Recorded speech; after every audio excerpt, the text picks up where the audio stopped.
네, 안녕하세요. 네. 자, 이제 1차를 무사히 잘 마치시고 3기가 시작이 됐죠. 오늘 문제가 좀 많이 어려웠을 거예요. 3기부터는 기출보다 약간 난이도를 높여서 준비를 하는 게 맞는 것 같아서, 그래서 3기의 수준은 다 거의 이 정도 수준일 거고, 처음 보시는 문제가 좀 아마 많이 있으실 거예요. 그때 이제 시험장에서 대처를 어떻게 할 건지가 사실 제일 중요한 부분이거든요.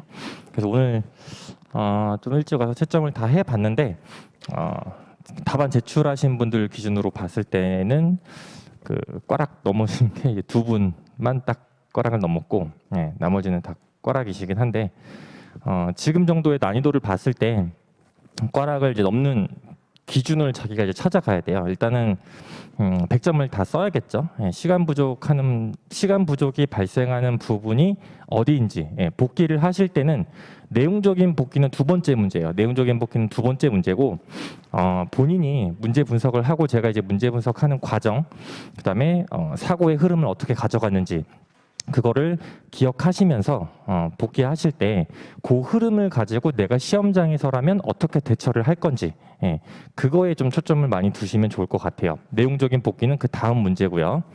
그래서 뭐 새로 보신 분들도 좀 약간 있는 것 같은데, 소개는 그냥 생략을 할게요. 생략을 하고, 그다음에 책 광고 하나만, 책이 새로 나왔어요.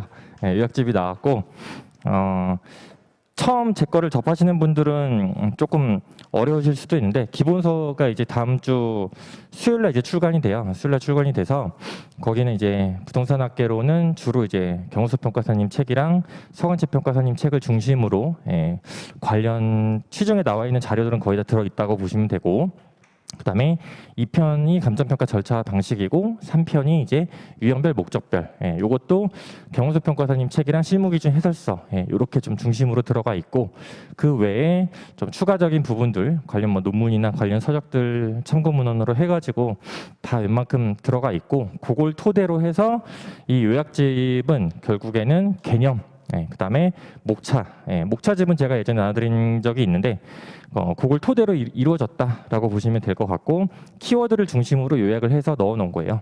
그래서 공부를 하실 때, 복기를 하실 때 제가 계속해서 강조를 드렸지만, 내용보다는 지금 물어본 게 어디 주소에 해당을 하는지 책에 있죠. 그거와 요거에 대한 암기를 최대한 하시고, 3기부터는 이제 내용적인 복기도 충분히 좀 따라가셔야겠죠. 그래서 관련 내용들을 이제 복기를 하실 때 좀 활용을 하시면 좋을 것 같습니다. 그래서 문제를 한번 1번 문제부터 볼게요. 오늘 이게 고장 나가지고 오랜만에 판서를 하게 되는데, 문제를 사실 써놨어야 되는데 제가 이 상황을 모르고, 그래서 문제 그냥 PPT 나눠드린 자료나 오늘 문제 드린 거 있잖아요. 그걸로 보시면서 한번 보도록 할게요. 자, 문제 1번을 봤을 때 채점을 해봤는데, 생각보다 제가 원하는 방향으로 서술하신 분은 거의 없었다. 거의 없었다. 첫 번째 문제의 상황, 주어진 전제들 있죠? 요거를 먼저 한번 볼게요. 그래서 S은행으로부터 다음과 같은 내용의 감정평가가 의뢰가 됐다. 그래서 제시된 내용을 검토하고 다음 물음에 대해서 설명하시오라고 해서 이제 그림을 줬죠. 토지 필지가 지금 어떻게 이루어져 있고, 얘네들이 거래가 어떻게 성사가 되는지. 첫 번째가 S은행이 매매 예정건인 상기 6필지를 1단지로 평가해 줄 것을 요청을 했어요. 의뢰인이 일단 요청을 한 거니까 관련해서 떠올릴 때 감정평가 조건에 해당되는지, 그거는 포섭을 많이 잘 해주셨는데, 두 번째, 현황 6개의 개별 필지로 나누어져 있죠. 등기나 대장 각각의 필지로 구분되어 있는 상태예요. 그렇죠? 평가를 이제 담보 이제 현업에서 하시게 될 때, 그게 이제 현업과의 좀 약간 차이에서 이제 비롯된 문제 같은데, 은행이 단순히 요구해줬다고 해서 이거를 100% 들어주진 않아요. 일정 요건을 충족을 다 해야 되는 거거든요. 검토 사항도 다 봐야 되는 거고. 그 다음에 세 번째 상황을 보시면 1, 2, 3번 토지가 이미 A씨가 갖고 있는 거고, A씨가 4번, 5번이랑 6번을 사면서 건물이 만약에 있었다고 하면 건물을 다 부시고 또는 토지만 있었다면 토지만 가지고 일단으로 해서 여기에 건물을 올리려고 개발 사업을 하기 위한 목적이겠죠. 그래서 대출을 받으려고 하는 거예요. 이제 현업에서 이제 뭐 브릿지 담보 대출이라고 해서 토지 가지고 개발 사업 진행할 때 좀 보통 이루어지는 과정이거든요. 그다음에 공법상 제한, 광대로변을 따라서 지금 띠 모양의 중심 상업 지역에 해당한다. 광대로가 있고 소로, 그다음 후면 도로 뭐 이렇게 되어 있는데 실무에서는 이걸 좀 따지겠지만 이런 부분들까지 서술하신 분들은 일단 없었어요. 무슨 말이냐면은 일단지로 평가를 할 때 개별 요인의 가치 형성 요인이 달라지게 되겠죠. 그죠? 그런 것도 사실 포섭하길 바랬었는데 그거는 조금 논외로 하고, 그다음에 대상 필지 지상에는 임대 수익을 목적으로 12층 규모의 상업용 건물을 건축할 예정이다. 요거는 뭐 주어진 상황은 따로 언급이 안 되어 있었지만 용도 지역이 지금 중심 상업 지역이라고 주어졌잖아요. 그죠? 사실 요거는 1차에서 건폐율과 용적률은 배우는 부분이라서 따로 드리진 않았어요. 드리진 않았지만 12층 규모는 충분히 건축이 돼요. 요거에 대해서는 용도 지역 가지고 용적률과 건폐율을 가지고 검토하시면 되는 건데, 자, 문제 1번을 한번 읽어볼게요. 상황이 이렇게 되어 있고, 자, 배점을 나누는 균형이 아직 안 되시는 분들이 아직도 꽤 많이 있어요. 배점에 대한 균형성 얘기를 일단 먼저 할게요. 그래서 문제 1번을 가서 보시면 배점은 10점이죠. 10점인데 배점을 나누는 기준의 첫 번째가 뭐라고 그랬어요? 서술어다라고 했었죠. 문제에서 보시면 여기서 설명하고, 그죠? 그다음에 검토하시오 이렇게 되어 있죠. 이렇게만 봤을 때는 5점 5점이 가야 돼요. 그죠? 5점 5점이 가야 되는데 여기 뭐가 들어가 있어요? 간략하게 검토하시오 라고 되어 있죠. 배점이 10점인데 배점을 나눌 때 이렇게 일단 기준을 해야겠죠. 서술을 가지고. 목차의 기준은 그러면 7점, 3점 정도. 아니면 뭐 6대 4 정도도 뭐 가능은 하긴 하지만 최소한 여기서는 목차 지금 1개, 여기서는 목차가 최소한 2~3개는 나와야겠죠. 그렇죠? 요 구성을 먼저 드린 거예요. 배점의 균형을 따라서 갔을 때. 그러면 앞에서 지금 물어본 다시 주어를 이제 찾아가야겠죠. 목적어를 찾으시면 돼요. 물어본 거는 결국에 목적어예요. 그렇죠? 문제를 다시 보시면 앞에서는 목적어가 뭐예요? 원칙을 물어봤죠. 감정평가 원칙에 대해서. 근데 3가지 원칙이니까 목차 3개 그대로 각각을 잡으면 되겠죠. 그죠? 뒤에서 물어본 건 뭐예요? 분권에 적용하게 될 평가 기준이죠. 물어본 게 뭐다? 평가 기준을 물어봤다. 이게 목적어죠. 그렇죠? 목차 여기 하나 잡고 여기서는 3개 잡고 이러면 되는 거죠. 그렇죠? 그 구성은 총 4개의 목차를 활용하는 배점이었다라는 거죠. 그래서 앞에서 원칙에 대해서 설명하는 거잖아요. 그죠? 요거는 이제 기본 문제 할 때 좀 많이 드리는 건데, 시장 가치 기준 원칙에 대해서 설명하라고 하는데 시장 가치의 의의로 배점을 다 채우시면 안 돼요. 원래는 점수는 일단 다 드렸어요. 시장 가치를 설명하는 문제가 아니라 시장 가치 기준 원칙을 설명하는 거죠. 걔네들의 배점이 늘어날 경우에 부수적으로 시장 가치에 대한 의의를 설명을 하는 거지, 시장 가치 기준 원칙이 뭐다라는 것부터 설명을 해야 되죠. 그죠? 그러면 두 번째, 여기는 시장 가치 기준 원칙일 거고, 그다음에 현황, 그다음에 개별 물건 기준 원칙일 텐데, 얘네들을 동등한 배점을 가지고 가려면 결국에 배점상으로 봤을 때 원칙이 뭐고, 그래서 원칙 안에서 요건과 검토 사항이 각각에 있죠. 예외에 대한 내용들이 들어갈 수도 있고요. 그렇죠? 그래서 배점의 내용으로 봤을 때는 원칙과 예외에 대한 내용으로 적어주시거나, 원칙이나 요건이나 검토 사항 이런 내용들이 있으면 걔네들만 나열하면 돼요. 걔네들만 나열해도 이미 배점이 넘쳐요. 시장 가치의 의의를 쓸 배점은 사실 없었다. 실제 의도는 그거였어요. 그죠? 요거는 시험장 가서 항상 고민하셔야 되는 문제예요. 거기에 나오는 의의를 쓸 건지 말 건지. 그죠? 관련 내용으로 내가 배점을 다 채우기 힘들면 그때 관련 의의를 서술을 하셔도 되지만 점수는 그만큼은 다 드릴 수는 없다는 거예요. 물어본 게 아니니까, 주된 물음이 아니기 때문에. 그죠? 그거 반드시 기억하세요. 두 번째 문제 가서 보시면, 두 번째 문제가 지금 배점이 20점이죠. 20점인데 20점을 제대로 활용하신 분은 사실 많이 없어요. 물어본 게 S은행이 요청한 조건을 전제로 한 감정평가 가능성을 검토하라. 서술어는 검토하시오고 배점은 20점이죠. 배점이 20점이라는 얘기는 목차가 최소한 6개에서 8개는 나와야 된다는 얘기예요. 최소한 6개예요. 10점이 3개니까. 그죠? 그러면 요거에 대한 배점을 가지고 검토를 해야 되는데 첫 번째 물어본 게 뭐냐? 물어본 게 뭐예요? 물어본 게 감정평가에 대한 가능성을 물어본 거죠. 이걸 물어본 거예요.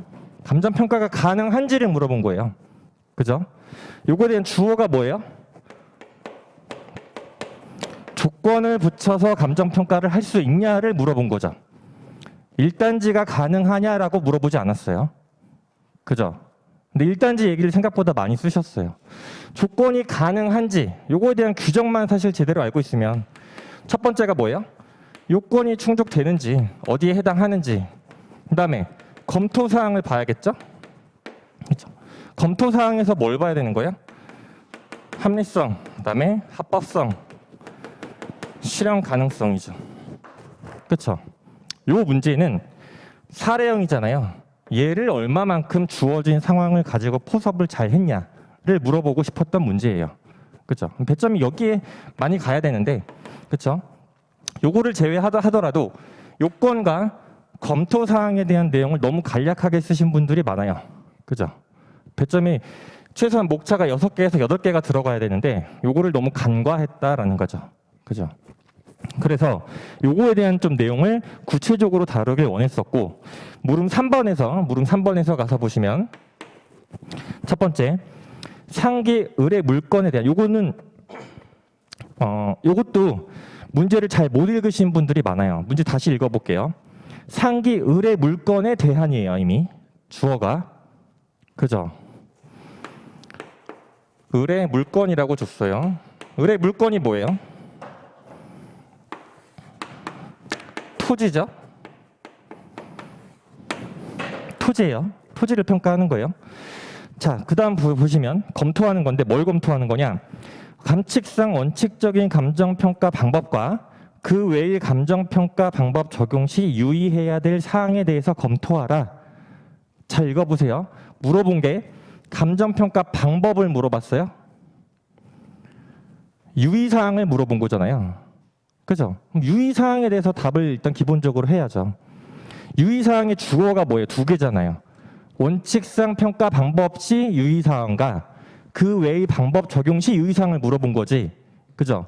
방법에 대한 단순한 나열만을 하시면 안 된다는 거죠. 그죠? 그래서 여기서도 공시지가기준법이나 뭐 다른 방법에 대한 의의로 배점을 채운다. 그거는 직접적인 물음에 대한 답을 한 게 아니에요. 그죠? 예, 그거를 아직까지 잘 안 되고 있는 것 같아요. 제일 채점을 해봤을 때. 그러면 유의사항에 대해서만 충분히 집중해서 배점을 할애를 할 수 있으면 10점이니까 4개의 목차를 최소한 활용할 수도 있고요. 뭐 3개를 잡을 수도 있겠지만 그래서 원칙적인 방법, 그 외의 방법인데 그 외의 방법 적용에 있어서 물어본 게 유의사항인데 방법에 너무 초점이 가서 토지에 있어서 감정평가 방법으로 이제 공시지가기준법 말고 거래사례비교법이나 원가법, 그다음에 수익환원법 너무 다양하게 보여주려고 하면 이건 배점이 무조건 넘어가요. 그래서 채점했을 때 느꼈던 현상은 물음 2번이 배점이 20점인데 불구하고 한쪽 반이나 2쪽까지밖에 작성을 안 하고 3번이 10점인데 얘를 2쪽 이상을 작성하신 분들이 생각보다 많이 있었어요. 그거는 점수를 더 주고 싶어도 못 주는 거예요. 20점인데 20점의 점수를 더 주려고 하는데 양이 없잖아요. 그렇죠? 점수를 주고 싶어도 못 주는 거예요. 10점에서 아무리 점수를 잘 준다고 하더라도 한계가 있어요. 채점 기준에 대해서 사실 구체적으로 뭐 공단에서 발표를 하고 있진 않지만 예전에 채점평을 기준으로 하면은 거기에 뭐라고 나와 있냐면 잘하면 7점, 만점에 가까우면 8점이라고 사실 채점평이 언급이 된 게 있어요. 예. 그래서 제가 채점 드리는 기준도 사실 거의 거기에 기준해서 사실 드리고 있는 거거든요. 10점 기준으로. 그래서 보시면 10점 기준으로 했을 때 잘 썼으면 제가 6점을 드려요. 보통으로 쓰셨으면 5점을 드리는 거고 최소한 기본 목차에 대해서 목차 구성이나 내용의 균형성이 맞으면 4점에서 4.5점을 드리고 있는 거예요. 근데 물어본 거에 대한 초점이 아닌 다른 내용에 초점이 가 있거나 이러면 꽈락의 점수를 드리게 되는 거예요. 지금 기준이. 그죠? 실제 시험장에서 유의하셔야 되는 부분이에요. 아는 내용으로 답을 채운다고 점수가 100% 나가는 게 아니다. 그래서 제가 이제 몇 번 말씀드렸지만 제가 지금 드리는 채점을 기준으로 했을 때 실제 수험생들이 얻었던 점수가 되게 유사한 경우가 많아요. 예. 그래서 그 기준을 항상 생각을 하시고 접근하세요.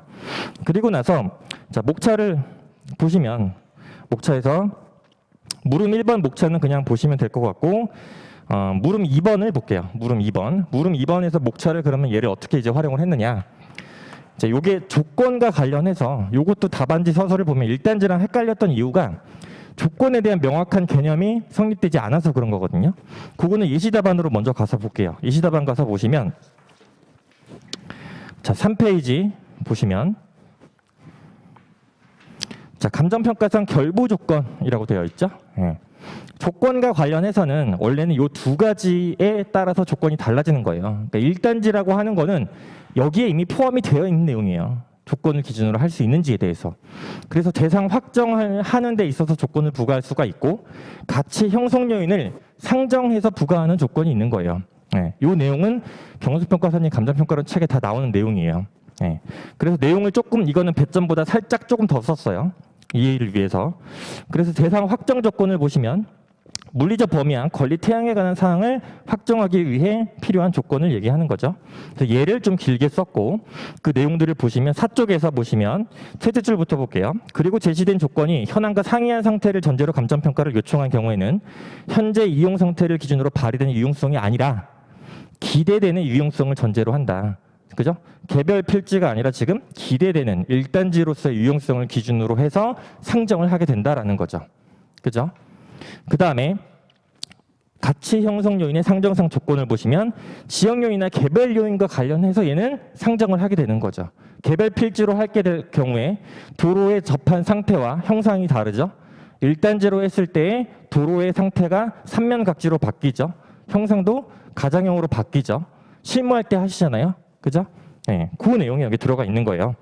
그래서 원래 출제 의도는 물음 1번에서는 은행이 요청을 했지만 개별 감정평가 기준 원칙에 따라야 되고 만약에 이러한 조건을 충족을 했을 경우엔 일괄로 할 수 있다라는 얘기가 들어간 거고 그 내용은 물음 2번에서 물어보고 있으니까 물음 2번에서 검토를 한다라고 넘긴 거죠. 그죠? 물음 3번에서는 어떻게 나와야 돼요? 내가 조건이 가능하다라고 봤으면 이미 1단지를 기준으로 해서 조건이 형성되는 그 실현 가능성이 다 있는 걸 전제로 해서 평가가 이루어지는 거죠. 그렇죠? 근데 물음 3번에서 다시 개별 감정 평가 얘기가 나오는 거는 논리상 안 맞죠. 그죠? 그런 부분들이 서술이 채점을 했을 때 잘 안 돼 있었어요. 물음 1, 2, 3을 굳이 이렇게 된 이유는 얘네들을 연결해서 보려고 한 거예요. 연결해서.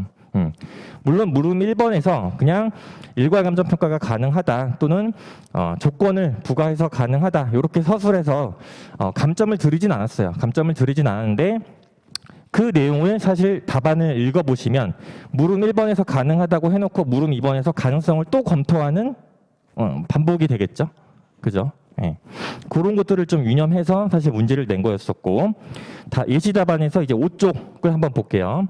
합리성과 합법성, 그 다음에 실현 가능성, 그 다음에 하나를 더 넣었어요. 요거는 안 쓰셔도 돼요. 안 쓰셔도 되는데 요거는 이제 보통 일본 기준에서 많이 나오는 얘기들이에요. 그러니까 우리 기준에는 합리성과 합법성, 실현 가능성 요 세 가지만 얘기를 하고 있는데 일본 기준에서는 제3자에 대한 이 침해 가능성 요것도 같이 검토를 하거든요. 요 문제는 사실 거기와도 좀 관련이 되어 있어서 요거를 굳이 넣은 거예요. 요거는 안 썼다고 해서 감점이 전혀 아니에요. 그래서 기본적인 내용을 쭉 설명을 하면서 부수적으로 설명을 한 거죠. 배점을 채우기 위해서. 지금 전체 목차는 7개를 썼지만 6개만 써도 충분하고요.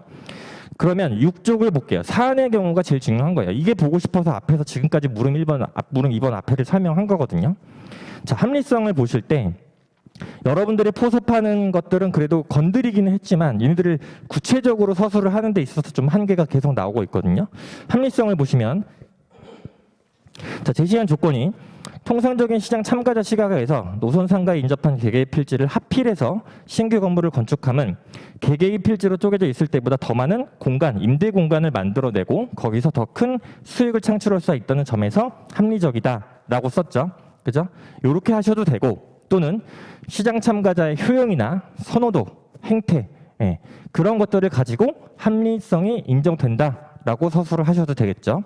두 번째, 합법성인데 여러분들이 답안을 서술하실 때 보면 이 합법성을 구별을 해서 좀 서술을 하셔야 되는데 합리성에 그게 섞여 있는 경우가 많아요. 특히 12층 규모의 건물을 건축이 가능하다라는 거, 이런 것들. 얘가 합리성이라고 넣었다고 해서 꼭 반드시 틀린 건 아니지만 걔는 사실 적법성 측면과 훨씬 더 관련이 있겠죠. 그래서 합법성 검토에서 보시면 건축법상 6개 필지를 일괄로 건축 허가를 득할 수 있을 것이고, 법적 측면에서 봤을 때 사안에서 특별히 문제되는 게 없었잖아요. 그렇죠? 그다음에 국토계획법상 중심상업지역, 여기에 대한 건폐율과 용적률을 감안할 때는 12층은 신축이 가능해요. 또한 물권법 측면, 이때는 타인 소유 재산을 가지고 제3자가 사용 수익할 수 있는지, 요거랑 관련이 되어 있는데 이미 정상적으로 매매 계약이 체결될 걸로 하고 있고 지금 잔금만 납부를 두고 있는 거죠. 잔금만 되고 있을 경우에 있어서는 뭐 크게 잘 파기될 확률은 그렇게 많지는 않아요. 그래서 적법성이 지지가 될 수 있다. 즉, 제 타인 소유 재산을 지금 사용 수익하는데 영향이 없다라는 거죠. 적법하다라는 거죠.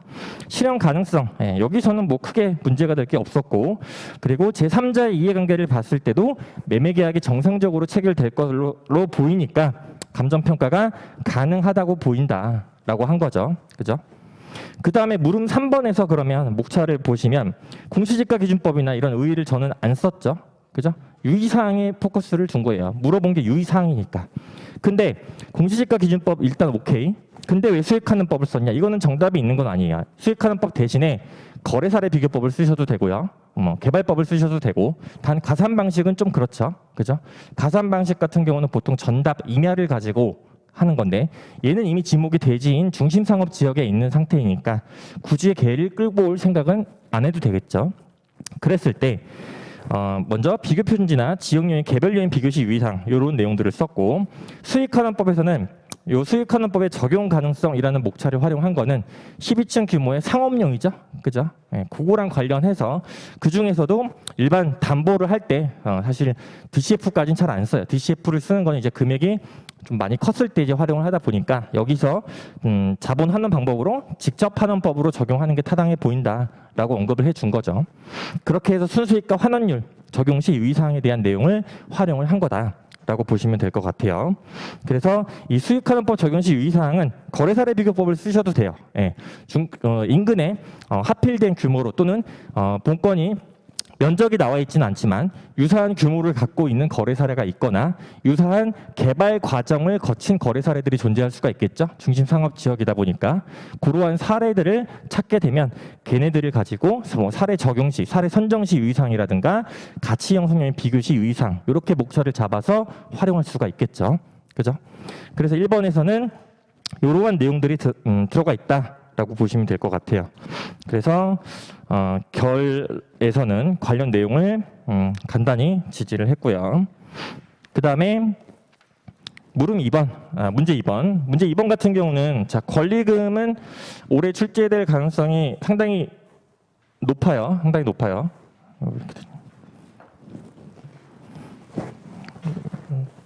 이걸로 지면 안 될 것 같은데.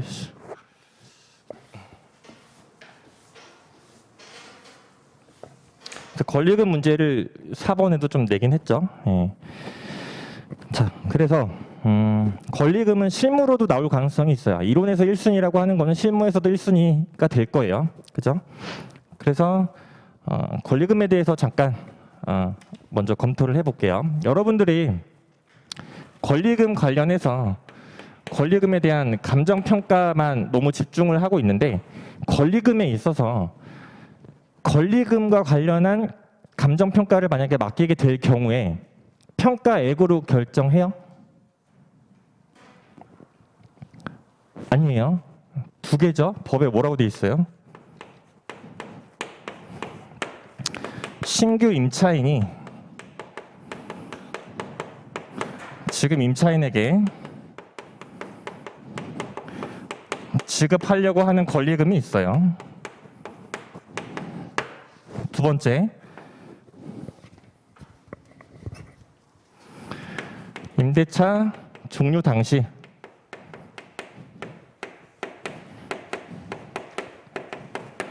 권리금 중에서 낮은 걸로 결정하는 거예요. 낮은 걸로. 감정평가는 어디서 이루어지냐? 이걸 감정평가하는 거예요.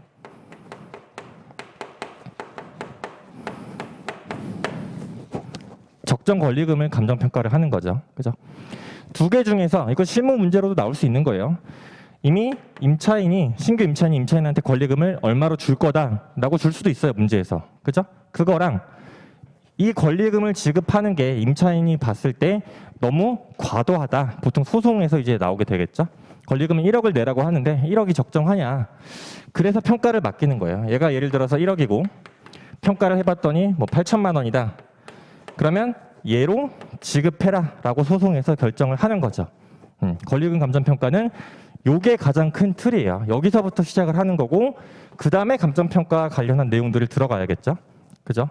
그래서 감정평가의 기준 내용들이 여기서부터 나오는 거예요. 예, 요거는 상가 임대차 보호법 그 규정에 나와 있는 내용이에요. 그래서 그 내용은 제가 예시답안의 결 부분에다가 썼어요. 결론에다가.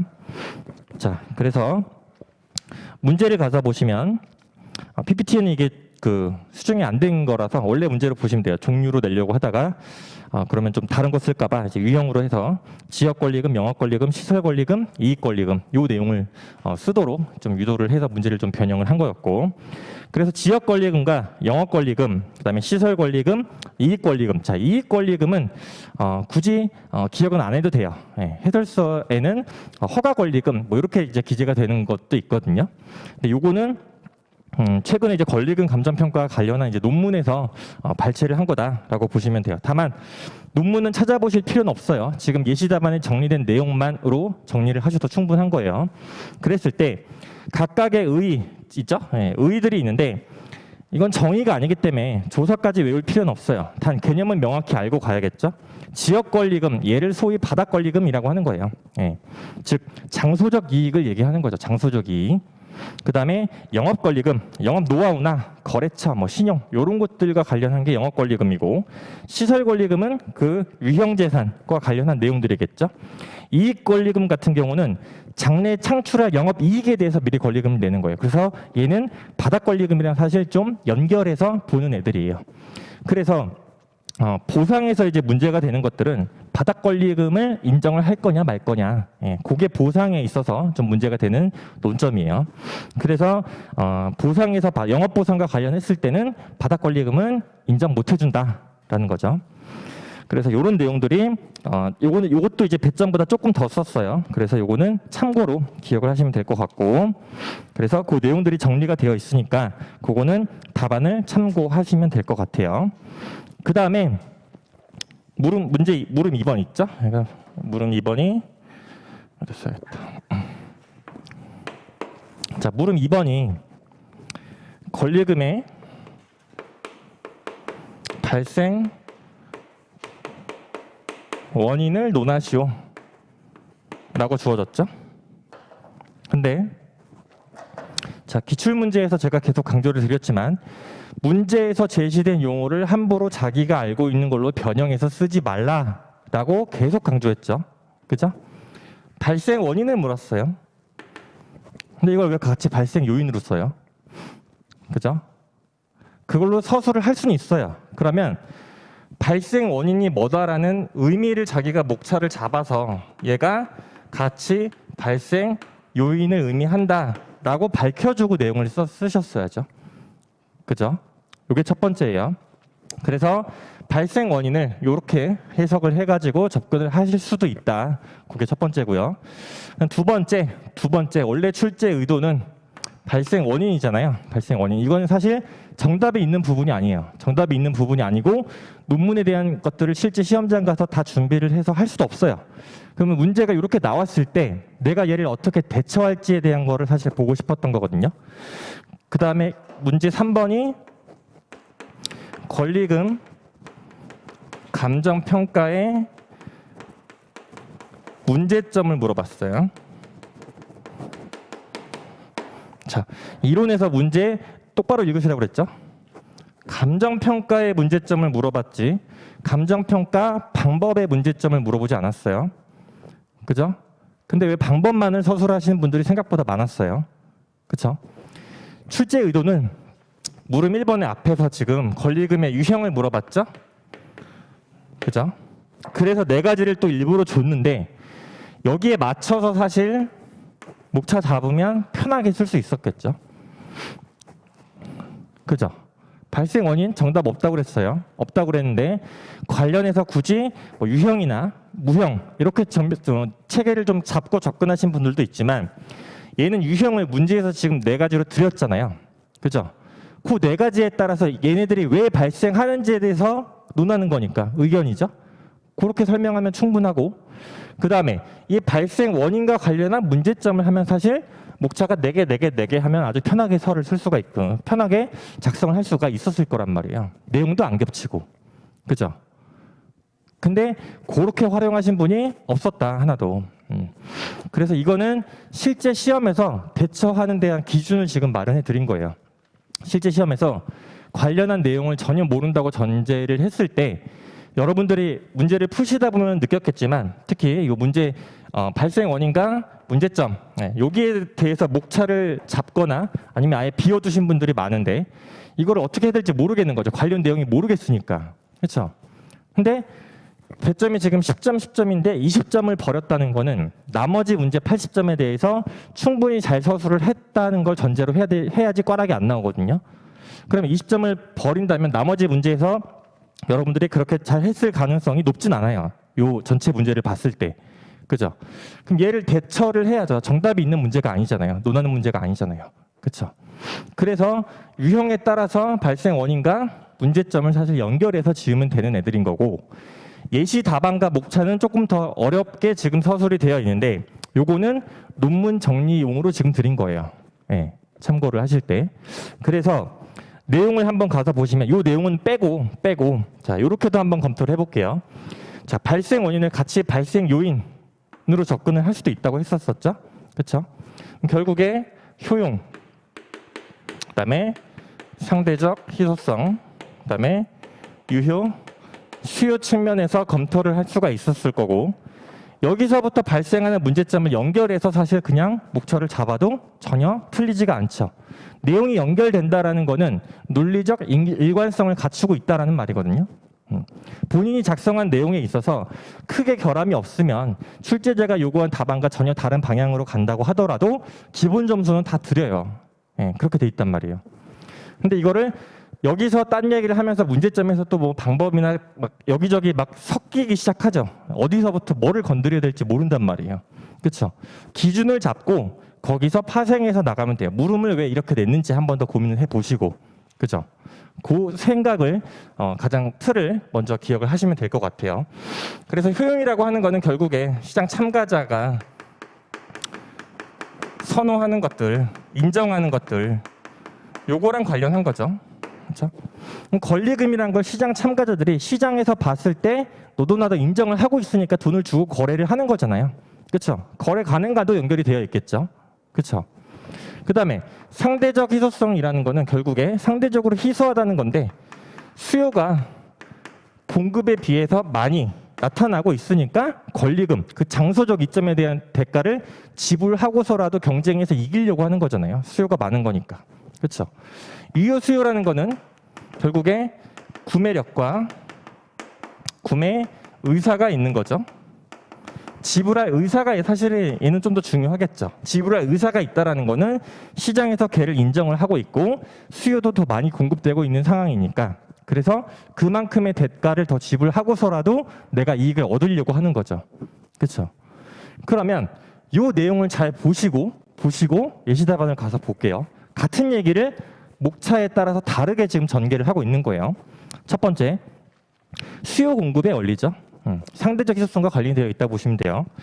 임대 수요는 많은데 공급이 적죠. 그래서 임차인은 권리금을 지급하고서라도 임차를 하려고 하는 거죠. 선호하는 지역에 따라서 점포의 공급이 적고 수요가 많으니까 임차 수요자 간의 치열한 경쟁이 발생을 하게 되는 거겠죠. 그다음에 창업 비용의 회수. 그렇죠? 초기 비용에 대해서 지출하는 비용들이 많이 있으니까 얘를 회수하려고 하는 거예요. 예, 투자 심리로 보는 거죠. 여기는 뭐 따로 여기와 관련해서 굳이 엮자면 효용과 좀 관련이 되어 있겠죠. 그렇죠?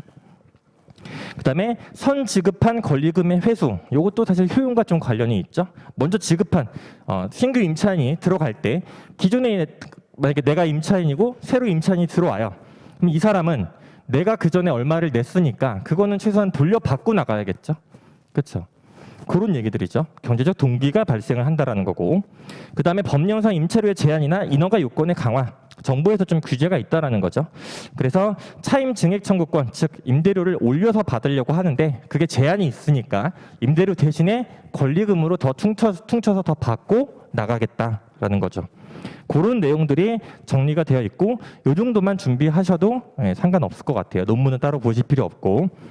그다음에 권리금 감정평가의 문제점도 마찬가지예요.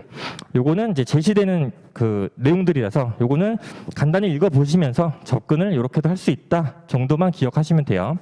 첫 번째가 지역 권리금과 영업 권리금의 구분 여부. 이거는 보상에서도 문제가 되는 얘기예요. 보상에서도 바닥 권리금이 인정을 해줄 수 있는지 그런 것들과 관련이 되어 있다 보니까 거래 사례에 지역 권리금과 영업 권리금이 구분되어 있지 않죠. 그냥 한 번에 얼마, 권리금 얼마 이렇게 이제 형성이 되어 있다 보니까 평가를 할 때도 유형과 무형으로만 구별을 하지 얘를 지역 권리금이나 영업 권리금으로 따로 구별을 안 하죠. 그렇죠? 이런 것들을 어떻게 처리할지가 문제가 된다. 두 번째, 무형재산의 수익환원법 적용할 때 영업상 이점을 어떻게 얼마만큼 반영을 할 거냐. 시장이 호황이면 권리금은 당연히 더 그만큼 많이 받겠죠. 시장이 불황이면 당연히 권리금도 깎을 거고요. 임대료도 마찬가지로 그렇게 형성이 되겠죠. 그죠? 그다음에 계약갱신 청구권. 즉 법에는 10년으로 규정이 되어 있죠. 10년으로 규정이 되어 있는데 내가 10년을 다 하고 안 나갈 수도 있잖아요. 5년만 하고 나가는데 10년치를 그럼 다 받아야 되냐? 그거 좀 문제가 되겠죠. 그렇죠? 즉 여기서 얘기하고 있는 거는 14쪽 가서 보시면 밑에서 네 번째 줄 권리금 존속기간의 판단이 중요하다는 얘기예요. 권리금 존속기간. 즉 임대차 계약 기간 이내로 제한이 되니까 이 10년을 다 적용할 수 있는지 이게 문제가 된다라는 거죠. 그래서 권리금에 대한 거래 제도의 도입도 필요하다. 이런 얘기가 있는데 요거는 굳이 답안에 작성을 안 하셔도 되고 기억을 안 하셔도 되는 부분 중에 하나예요. 얘는 결론에다가 활용을 하셔도 돼요. 결론에다가. 결론에서 보시면 권리금 평가의 목적은 요거는 좀 중요한 부분이니까 기억을 해두세요. 답안지의 결론에 활용하라는 얘기가 아니라 내용을 기억하셔야 되는 부분이에요. 임대인이 임차인의 권리금을 회수할 수 있는 기회를 박탈한 것에 대한 손해액 산정을 위한 소송평가가 사실 대부분이에요. 권리금은. 그래서 권리금의 적정 가격을 그럼 시장 가치에 할 거냐 그렇지 않을 거냐가 문제가 되는데 아까 처음에 얘기 드렸던 대로 신규 임차인이 임차인에게 지급하기로 한 권리금 요거랑 임대차 종료 당시의 권리금 이걸 감정평가하는 거라고요. 이거 중에서 낮은 금액을 넘지 못하니까 이 규정에 비춰 봤을 때 당사자에게만 타당한 거래 금액 요거를 인정하는 건 아니니까 시장 가치에 의하면 타당하다라는 거죠. 그렇죠? 이 내용은 기억을 해주세요. 그리고 대부분의 모든 물건은 시장 가치 외의 가치로 실제 현업에서 잘 안 써요. 말 나온 김에 아까 문제 1번에서 잠깐만 언급을 드리면 요거를 한두 분 정도가 이제 그 시장 가치 외의 가치로 뭐 한정 가치로 이렇게 하신 분이 있는데 담보로 할 때 그렇게 나가는 경우는 없다고 보시면 돼요. 담보에서 시장 가치 외의 가치로 하는 경우는 극히 드물다. 그다음에 그래서 이렇게 내용을 정리하시되 그럼 시험장에서 정리할 때는 아까 어떻게 하시면 된다? 이렇게 유형에 따라서 요거를 맞춰서 지역 권리금, 영업 권리금 그 내용들을 토대로 해서 발생 원인과 문제점을 배점에 맞게만 지어서 쓰시면 돼요. 이거는 내용이 틀린다고 하더라도 꽈락은 무조건 면할 수 있는 대처예요. 그죠? 전혀 관련 없는 얘기를 서술할 게 아니고 여기에 좀 조심을 하시면 좋을 것 같아요. 자, 그 다음에 문제 3번이 어려웠죠? 그죠? 요거는 현업에서 좀 담보평가 할 때 실제 많이 이루어지고 있는 거거든요. 그래서 문제를 답안을 이제 봤을 때 조금 부족한 부분들이 많이 있었는데 문제를 한번 다시 읽어볼게요. 요거는 제가 다시 여러분들이 쓴 답안을 보고 문제를 보니까 조금 더 구체적으로 줄 걸이라는 좀 생각을 하긴 했어요. 자, 일반 상업 지역 내에 지하철 출구로부터 약 300m 이내에 최근 신축된 건물, 그죠? 이런 거 나올 때 머릿속에서 그림으로 그려서 좀 도식화 시켜가지고 접근을 하시면 좋을 것 같아요. 여기 뭐 지하철역이 있고 여기서 이제 건물이 이렇게 있는데 이 해당 건물이 여기 있겠죠? 뭐 3번 출구라고 하고, 자, 요 건물이 신축된 건물이에요. 그렇죠? 얘를 조금 확대해서 볼게요. 1층만 볼게요. 1층 평면도라고 할게요. 1층. 그렇게 됐을 때 상가는 위치에 따라서 달라진다.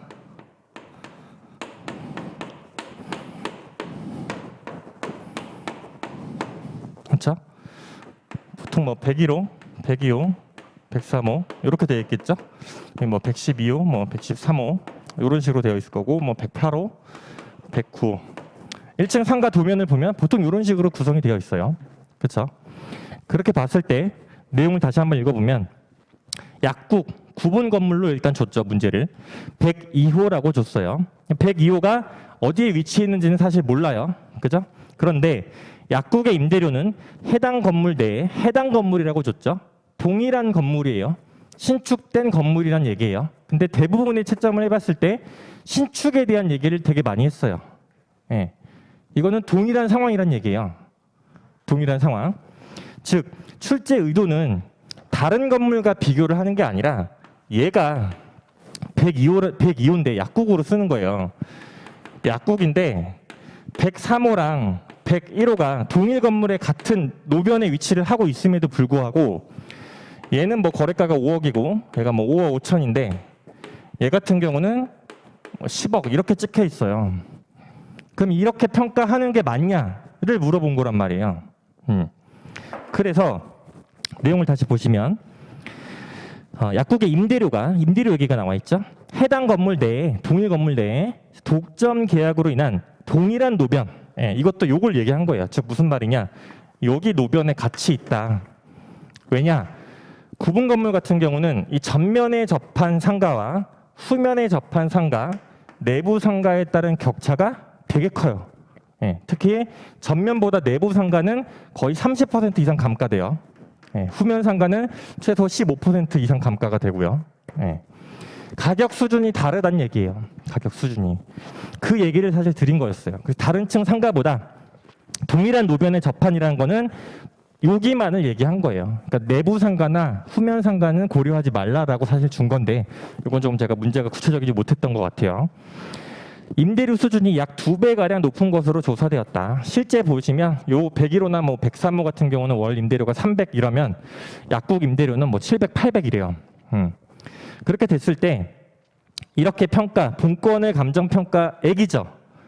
이게 11주차 문제를 보셨던 분들이 그거를 사실 응용을 하긴 한 건데 비중가액이 뭐 시상 수익가액보다 높게 형성이 되었다든가 아니면 적산가액이 비중가액보다 높게 형성이 된 이유, 그렇게 문제를 냈었는데 이거는 그렇게 물어본 게 아니라 본권 감정평가액이 이미 결정이 된 거예요.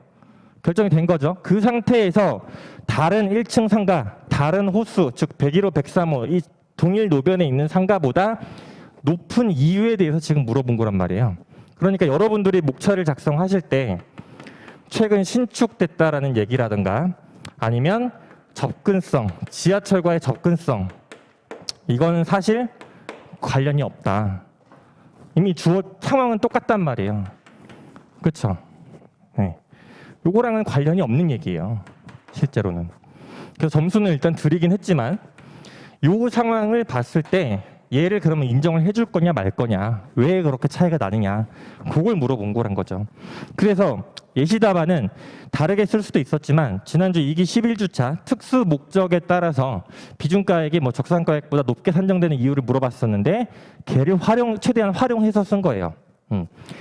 큰 목차를 보시면 두 가지로 접근을 했죠. 이런 거 있을 때 두 가지로 접근할 수 있다고 했었어요. 그죠? 첫 번째가 대상 물건의 특성으로 지난번에 목차를 하나를 썼었고, 그죠? 특수 목적에 대한 특성, 그죠? 효용이 있을 거고, 그 다음에 감정평가 방법, 적용과 관련해서 이렇게 할 수도 있는데 요거 말고 세트로 기억을 해보시면 돼요. 대상 물건의 특성과 관련해서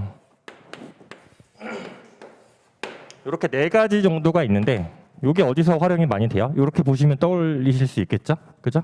대상 물건의 특성이 있고 감정평가의 목적, 목적은 동일하죠? 그죠? 쓸 필요가 없겠죠? 그 다음에 뭐예요? 자료에 대한 신뢰성, 그 다음 뭐예요? 시장 상황 얘기죠? 그죠?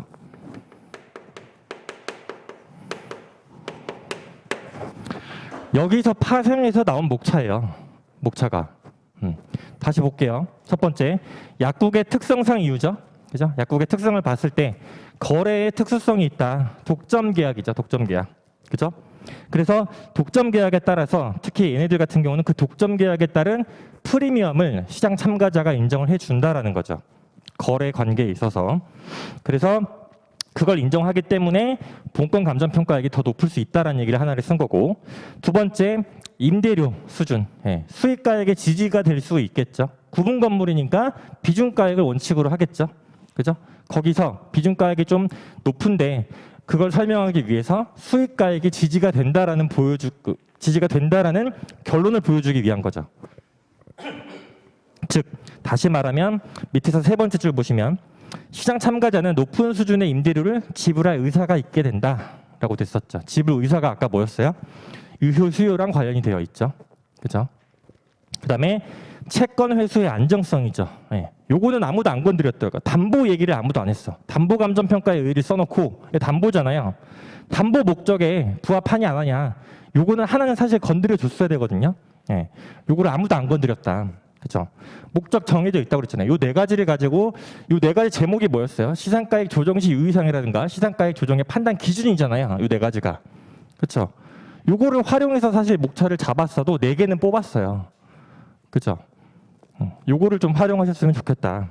요 기준이 기본적인 내용을 토대로 사안에 따라서 얘를 적용해서 찾아가는 거예요. 요거를 활용하셔야 돼요. 시험장 가서 사례형이 나왔을 때. 그래서 채권에서의 안정성에서는 결국에 임차인의 질이 높다. 약국이잖아요. 약사가 돈 뭐 못 벌겠어요?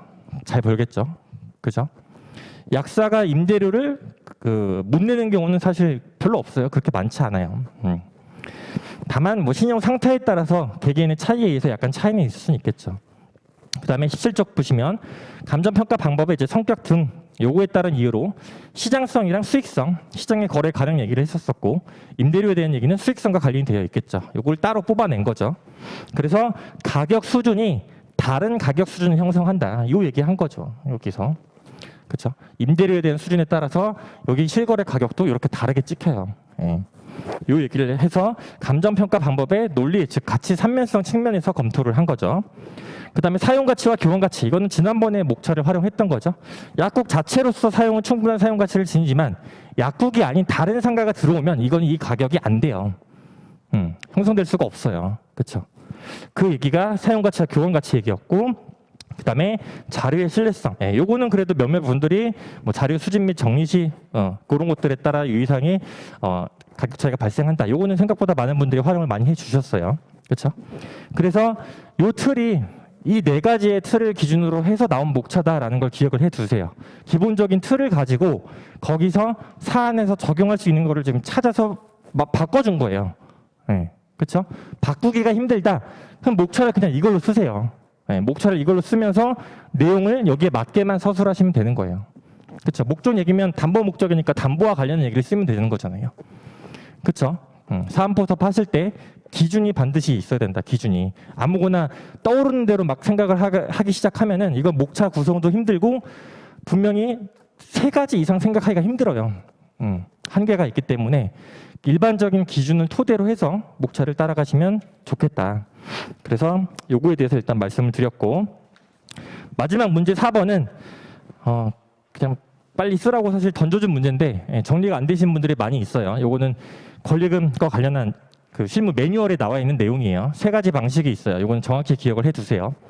관련한 내용을 이거는 그리고 3가지 방식이 비율 추출 방식, 그다음에 비교 사례, 비율 추측은 일정 비율을 가지고 하는 거. 이걸로 사실 현업에서 거의 다 해요. 거의 다 하고 비교 사례 추출하는 방식이랑 즉 권리금이 있는 거랑 권리금이 없는 차이, 상가 금액 차이, 이걸로 비교 사례를 추출하는 방식인 거고 공제 방식 권리금 외에 나머지 생산 요소별로 기여분에 대해 해당한 걸 공제하고 이 세 가지 방식이 규정이 되어 있는 내용이니까 규정 기억하시면서 정리를 하시되 하나 말씀드리고 싶은 거는 관련한 내용을 정확히 모른다고 했을 때 이거를 억지로 만들어 쓰지 마세요. 억지로 만들어 써봐야 점수가 별로 못 들어가요.